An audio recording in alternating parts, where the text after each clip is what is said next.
ఖమ్మం జిల్లా చింతకాని మండలం నాగులవంచ గ్రామంలో కందిమల్ల వెంకటేశ్వర్లు తన కొడుకు శ్రీహరితో ఇంటి ఆవరణలో గంజాయి మొక్కలను పెంచుతున్నారు. గ్రామంలోని యువకులకు గంజాయి అమ్ముతున్నారనే ఆరోపణలు ఉన్నాయి. దీనితో విశ్వసనీయ సమాచారం మేరకు పోలీసులు దాడి చేసి గంజాయి మొక్కలను గుర్తించి స్వాధీనం చేసుకున్నారు. ఈ ఘటనపైన పోలీసులు కేసు నమోదు చేసి దర్యాప్తు చేస్తున్నారు.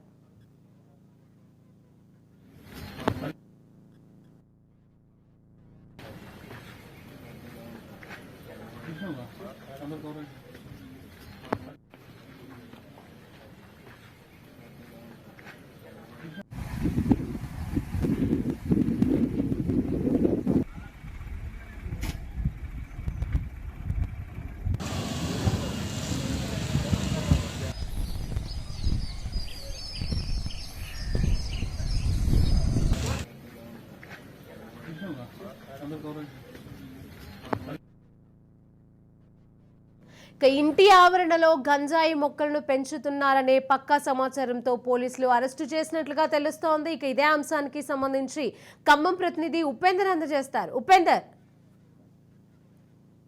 ఖమ్మంలో గంజాయి సాగు చేస్తూ పట్టుబడ్డ ఘటన అయితే కొంచెం కలకలం రేపుతున్న పరిస్థితి కనిపిస్తుంది. ఏదైతే తన ఇంటి ఆవరణలో ఏదైతే గంజాయికి సంబంధించినటువంటి సాగు చేయడంతో మాత్రం అటు తండ్రి కొడుకులు మాత్రం పోలీసులు అయితే అదుపులోకి తీసుకున్నారు. దాదాపుగా అక్కడ ఉన్నటువంటి 6 మొక్కలను కూడా పోలీసులు అయితే స్వాధీనం చేసుకున్న పరిస్థితి కనిపిస్తుంది. ఏదైతే పెరటి పంటగా ఈ గంజాయిని అయితే సాగు చేస్తున్నారు. అయితే అటు ఏదైతే ఖమ్మంకి సంబంధించినటువంటి చింతకాని మండలం పోలీసులు అయితే వీటిని అరెస్ట్ చేశారు. చింతకాని మండలం నాగులవంచ గ్రామానికి చెందినటువంటి కందిమల్ల వెంకటేశ్వర్లు అతని కొడుకు శ్రీహరి ఈ గంజాయికి బానిసగా మారారు. అయితే గంజాయి కొనడం బాధాకరమని భావించి ఇంట్లో మొక్కలు పెంచడం అయితే ప్రారంభించారు. ఇటు ఏదైతే పోలీసులు ఎక్సైజ్ అధికారులు వరుసగా గంజాయి పంటలపై అటు దృష్టి సారించి సాగు చేసే వారిపై అయితే అటు కఠిన చర్యలు తీసుకోవడంతో గంజాయి పంట వేయడానికి జంకే పరిస్థితి నెలకొంది. ఇక జిల్లాలో గంజాయి దొరికే పరిస్థితి లేకపోవడంతో అటు గంజాయికి బానిసగా మారినటువంటి తండ్రి కొడుకులు ఏదైతే వెంకటేశ్వర్లు శ్రీహరి తన ఇంటి పెరట్లోనే ఈ గంజాయి పెంచాలని చెప్పేసి అయితే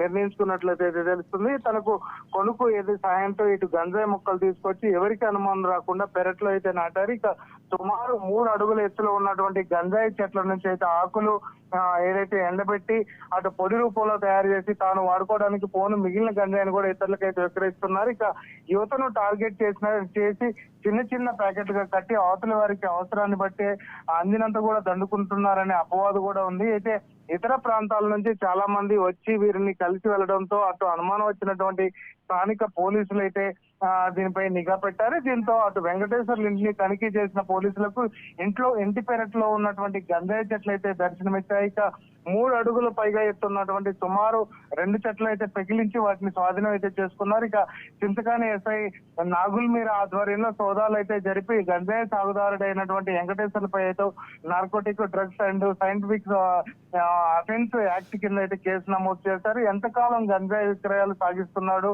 ఎవరెవరికి వెంకటేశ్వర్లు శ్రీహరి నుంచి కొనుగోలు చేస్తున్నారే అంశాలపై కూడా అటు పోలీసులు అయితే ఆరా తీస్తున్నారు. ఈ సందర్భంగా అటు ఎస్ఐ కూడా మాట్లాడుతూ యువత గంజాయికి బానిసపై భవిష్యత్తును నాశనం చేసుకోవద్దని, గంజాయిని ఏదైతే విక్రయించే వారిపై కఠిన చర్యలు కూడా తీసుకుంటామని చెప్పేసి అయితే హెచ్చరిస్తున్న పరిస్థితి కనిపిస్తుంది. ఇప్పటికే ఛత్తీస్గఢ్, ఆంధ్ర సరిహద్దు ప్రాంతం నుంచి గంజాయి కూడా ఎక్కువగా వస్తున్న పరిస్థితి నేపథ్యంలో ఇప్పుడు ఇక్కడే ఏదైతే ఖమ్మం సిటీకి దగ్గరలోనే గంజాయి సాగు చేయడంపై అయితే పలు అనుమానాలు అయితే వ్యక్తం చేస్తున్నాయి. పోలీసులపై కూడా పలు విమర్శలు వస్తున్న పరిస్థితి ఇక్కడ కనిపిస్తుంది. Sirisha, right, thank you Upender.